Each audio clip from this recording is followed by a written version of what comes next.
Hello friends. So today I am going to share a very famous shlok in Sanskrit, and I'm sure that many of you might have heard about this shloka, but very few follow it.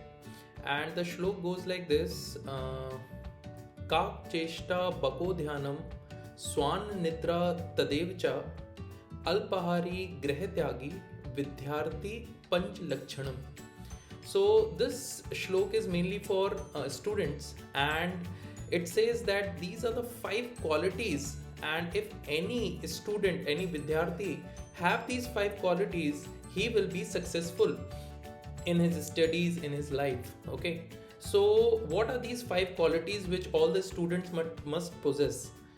So the first one is Kak Cheshta. So Kak means crow, and all of you might have heard that story of crow who was very thirsty, and he kept on flying everywhere searching for water, and then he found a pitcher of water with very less water, and when he went and sat on the rim of that pitcher and he found that the water level is very less, he started picking up pebble one by one and dropping it into the pitcher till the level of water raised and he could quenched his thirst. Okay, so that was the perseverance of that crow. Okay, so that is the perseverance which we require in our studies. Okay, the persistence.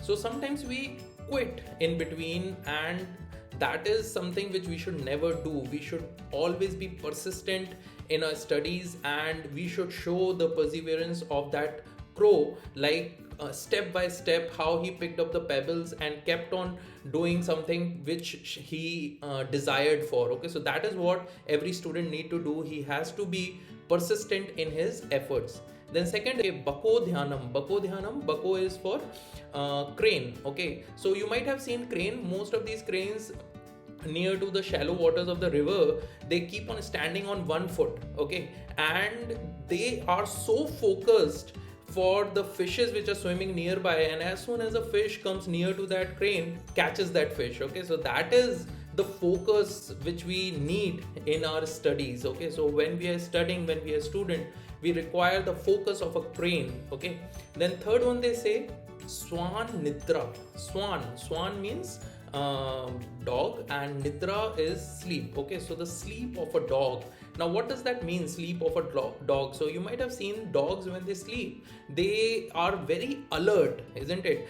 Because a small sound, or even if you are passing by even with barefoot, they might catch your sound and they wake up. Okay, so they are so alert. So that is the alertness which is required by the students. Okay, so students should be very alert in their studies, they should be very focused, and they should be persistent. Okay, now other than these three qualities, they in this shlok they also say alp ahari. Alp means less, ahar means food. Okay, so less food. Now you might be wondering that we should eat less food, or we should skip meals. No, that is not the essence of this. Actually, by alpahari they want to say that you should eat nutritious, you should eat less, and you should not give away to your senses, because see, taste is one of the sense. So sometimes what happens that if you're passing by a shop and something which you love, you generally indulge into that. Okay, so that indulgence should be avoided. You should be focused in your studies, and for that you require a nutritious food. I've seen students many a times they skip one of their meals, especially the breakfast. You know, in the morning they are in such a hurry that we have to reach colleges, we have to reach school,